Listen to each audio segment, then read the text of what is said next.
రాష్ట్రంలో ప్రభుత్వ అండతో కూటమి పార్టీలు తమ అవినీతి సంపాదన కోసం పరిశ్రమలపై వేధింపులకు పాల్పడుతున్నారని బొత్స సత్యనారాయణ మండిపడ్డారు.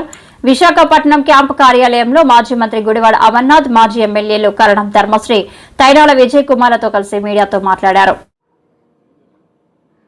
అని రెండు పరిశ్రమలు వచ్చి పల్నాడు జిల్లాలో ఆపిన పరిస్థితి మనందరికీ తెలుసు.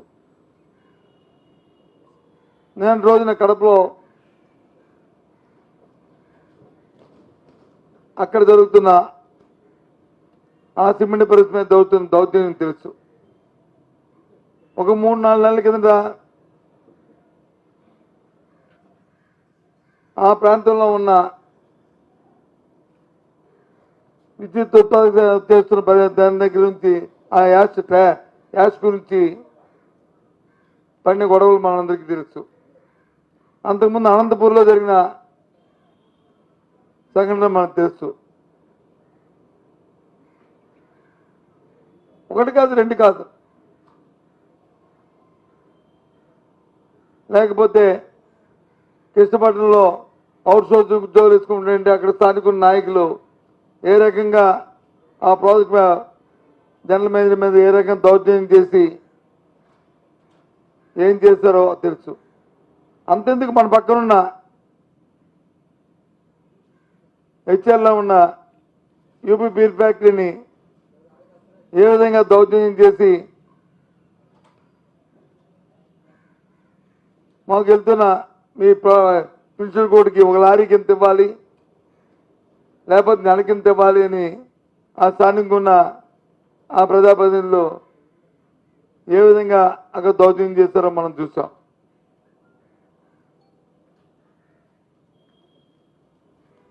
ఒకటి కాదు, రెండు కాదు.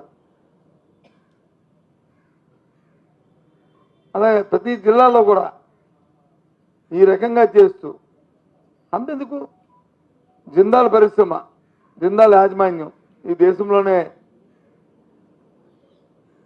టాటా, బిర్లా, ఆ తర్వాత అదాని, తర్వాత జిందాల్, ఇవి ఇవాళ ప్రధానంగా మన దేశంలో ఉన్న ఆర్థికవేత్తల్లో ఒక వర్షకంలో తీసుకుంటారు. అలాంటి జిందాలు సంవత్సరం ఏ విధంగా వాళ్ళ మీద కేసులు పెట్టి ప్రభుత్వం వచ్చిన తర్వాత ఇక్కడ నుంచి గుజరాత్ పోయి అక్కడ 3 లక్షల కోట్లు పెట్టుబడులు పెట్టారో మనందరం చూసాం. ఇన్ని సంఘటనలు జరుగుతున్నప్పటికీ కూడా ఎక్కడా కూడా ప్రభుత్వం దగ్గర నుంచి ఏ విధమైన స్పందన లేదు.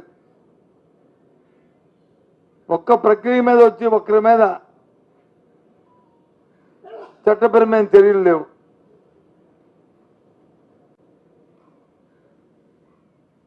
చట్టపరంగా వారి మీద చర్య తీసుకునే సందర్భం లేదు. మాటలు మాత్రం చెప్తుంటారు. మరి ఏ రకంగా ఈ రాష్ట్రంలో వచ్చి పరిశ్రమలు వస్తాయి, ఏ రకంగా పారిశ్రామికవేత్తలు నిలదొక్కుంటారు, ఏ విధంగా వాతావరణాన్ని మీరు సృష్టిస్తారు? ఇప్పటికే సంవత్సర కాలం అవుతుంది. ఎంతసేపు మాటలు. ఇవాళ పత్రికలు చూసాం, ఇవాళ కూడా ఇలాంటి సంఘటనలు. వాటితో పాటు ఓ పక్క విద్యుత్ ఛార్జీలని మరి భారాన్ని వచ్చి పెంచి తిరిగి అది వచ్చి వైసీపీ ప్రభుత్వం అని వాళ్ళ మీద నిందమోపడం. జాతకానం వచ్చి మధ్యవాడు సరిగ్గా వాయించలేదు, అందుకే నేను వచ్చి గెంతలాయిపోయానని చెప్పినట్టుగా ఉంది.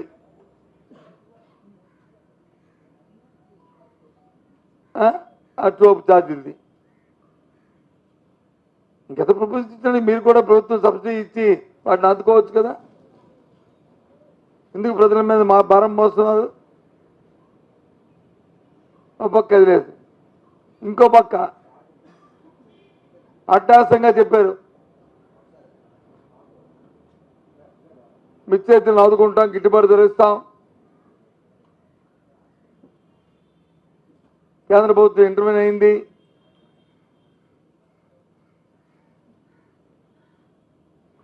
మిర్చి 11,500 రూపాయలు కొంటాం మేము, కొనకపోతే అమ్మపోతే మేమే కొంటామని చెప్పి ఆ రోజు చెప్పిన మాటని మర్చిపోలేదు కదా.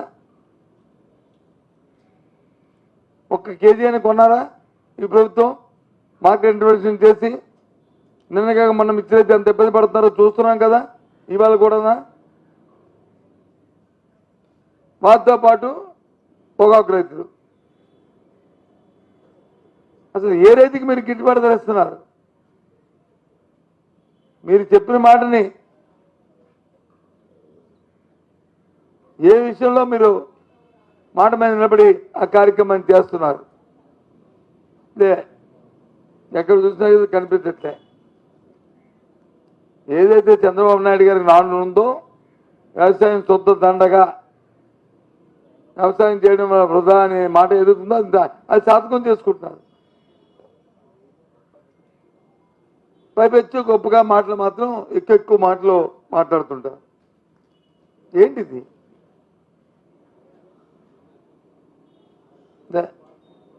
అందుకే అడుగుతున్నాను, చోటుగా ప్రభుత్వం ఉందా లేదా, పరిపాలన